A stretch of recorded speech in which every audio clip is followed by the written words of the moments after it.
All right, guys. So I just had to make this video because there was a topic that just came up in Sync Academy that I thought was so relevant and such a great topic. It's a challenging one, but I know a lot of new coming producers who are just getting involved with sync licensing. They struggle with this, and it's one of the reasons why a lot of people just don't make it. They just can't push forward into the sync licensing business to the point where it's making them their maybe part-time or full-time income.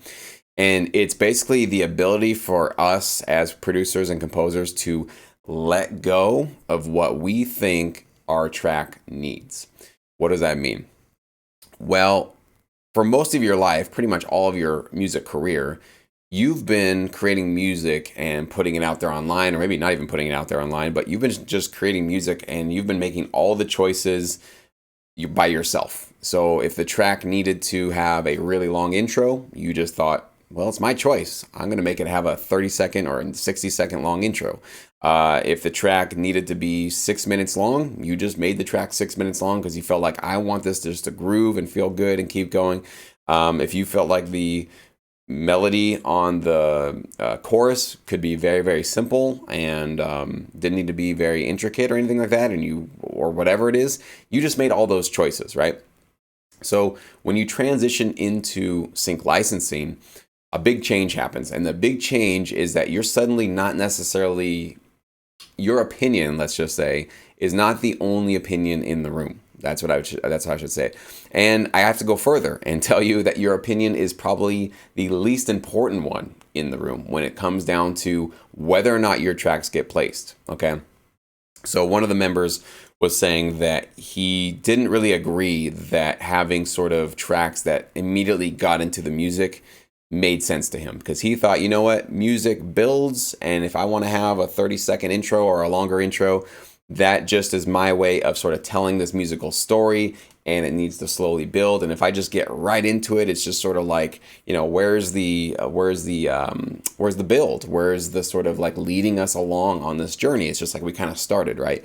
And so I understood that it's not a complaint, but just sort of that, that disagreement, right? And that struggle of like, well, I think my music sounds great when I have a 30-second intro and it slowly builds and then it gets into the beef and then it kind of builds longer. And by the time we're at the end of the track, we've really come somewhere because we started off at this really small place.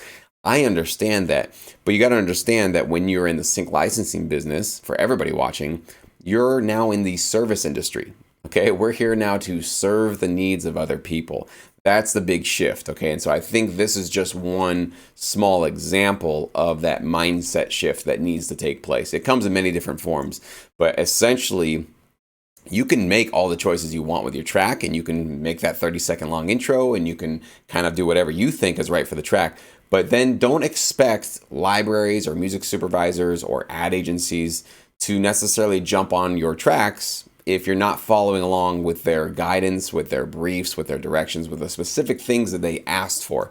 Now, the reason why for this specific example, the reason why I've usually told you guys that the long intros are just kind of, you got to ditch them, is because in my career, anytime I've dealt with putting together long intros of my tracks, I always got the feedback of like, hey, cool track, but it's taking 30 seconds to even get into anything here. Let's just start off with a drum fill and boom, hit us with the verse or hit us with the chorus or hit us with a build-up or just something that we can kind of sink our teeth into. So right off the bat, we know where we are in this track. Now, some libraries might give you different instructions. They might tell you, hey, you know what? For these specific tracks you're going to put together, we want long, drawn-out intros that just slowly morph and fade into this, 60-second transition into the music. Then ignore everything I'm saying right now and follow the directions of your library, okay?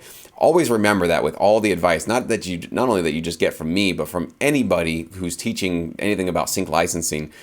When we talk about our golden rules or the things that usually work for us, those are things that usually work for a lot of clients that we've worked with. But does that include every single client or every single library or every single person you're ever going to come in contact with? Of course not. You guys all know that. So if it ever comes to a conflict between something that I'm recommending and what your particular library is telling you, who do you listen to? Ignore me. I don't exist. Go to your library. Okay, your library is the one that has the money. They have the clients. They have the potential to get you placements. You should be valuing their opinion. Okay. And that's another thing that I do want to bring up is it's this hard thing that, with this member wanting to, his opinion was, I think my music sounds better, or I think it's a better choice for my track to have this long intro. That's great. Do you have a placement opportunity? Do you have the relationship directly to get your track placed into a TV show, movie, commercial, video game, whatever it is?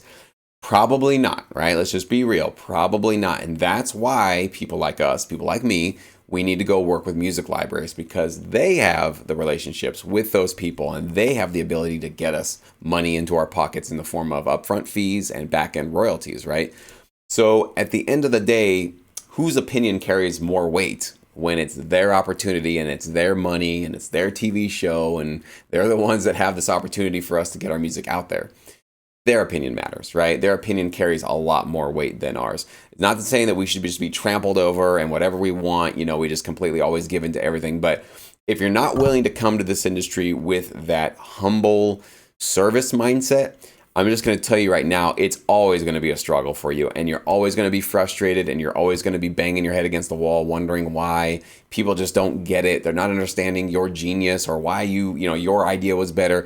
If that's just something that that's going to be a struggle over and over again, it's okay to just say that this industry just isn't for you. And I don't know. I'm not saying about this member. Obviously, this might just be a learning process to realize, oh, okay, I guess just because I think it's the right thing doesn't necessarily mean that the industry thinks it's the right thing, or the library I'm working with thinks it's the right thing.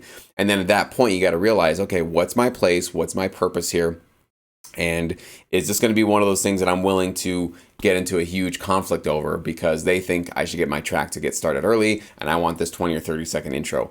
Is this really my battle? Should I really pick this battle and hold on to this one? Make that call for yourself. Maybe it is. Maybe you decide, you know what? I'm going to be miserable if I'm just constantly being told I need to kind of custom put my tracks together a certain way to be licensable and useful for this industry. That's going to drive me nuts. I just have this desire to create music however I want to create it. Okay, if that's where you want to go, then go that direction. And maybe doing sync licensing, at least in the way that I'm teaching, is probably not your path. Maybe you want to go try to become a direct composer, right, with a producer or a director of a film. And they basically hire you on because they love your creative choices and they want you to actually take the video files and score directly to it. That's another thing, is we don't really do that on this side of the business. We basically get briefs, we get ideas, or we get sort of like, hey, we need some more rock, hip hop music for our catalog because we got a client that needs a lot of it.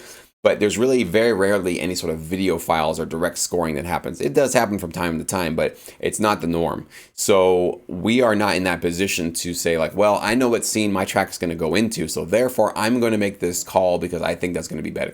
We really don't get to even understand where our tracks get placed. Sometimes not until 9 months after they've already aired on TV, and then we get a royalty check and realize, oh my gosh, that aired last year. That's great. It's cool to get some income from that. But a lot of times we have no sort of place. It's directly connected to where our music is actually getting placed. Okay, so it's whatever. It's pros and cons. We're not going to get into all that kind of stuff. But I do want to just make sure that this is a very clear lesson for everybody, and that it's a warning maybe for some of you that are getting started and maybe you didn't realize that this is going to be something you have to do. Yeah, you're going to have to put together custom stuff for people, and you might put together your first idea and they go, cool, but you need to change this and this and this, right? They might give you some notes and say it's not quite what we need. If that's just always like, no, I don't agree, I don't think that's right, I would just tell you maybe rethink your wanting to get in this business, because that's just a part of the life here. That's just a part of the journey, is taking constructive feedback, listening to it and going like, cool, thank you. I appreciate you helping me get my track closer to getting placed, right? And getting the fee, getting the royalties, getting the exposure. Thank you. They're really doing you a huge favor by even taking the time to give you feedback. I mean, how many of you guys have sent music to libraries and they don't even give you any feedback, or they just send you like, no thanks, we're not interested, but they don't tell you why they didn't like your tracks? So if you're fortunate enough to be working with a library that's giving you feedback on your music, you should be so fortunate. That's a really, really good thing. Actually, that's my point of view. That's my opinion on it. If anybody's giving me feedback, it's because they care. They really want me to succeed, because it makes sure that they succeed, right? Because we're a partner. And they're taking the time really to make sure that I have the strongest possible music that I can for the industry.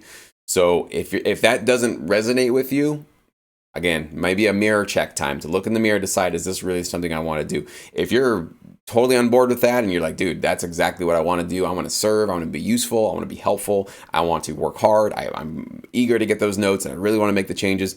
You're going to do great. You're going to be a rock star in this business because that's a really hard thing for a lot of producers and artists to get their heads around. But if you are one of the few that have that ability to do that and kind of get out of your own way and not let your ego kind of drive you into that place where you want to fight over all these little things, then it's going to be much smoother sailing for you. There's still going to be obstacles, but man, your journey is going to be a lot smoother than the average producer. So anyways, guys, let me know your thoughts below. If you're struggling with this, if you have any further questions about that, I'd love to read them. We can do a follow-up video if we need to. So thank you guys so much and have a great day.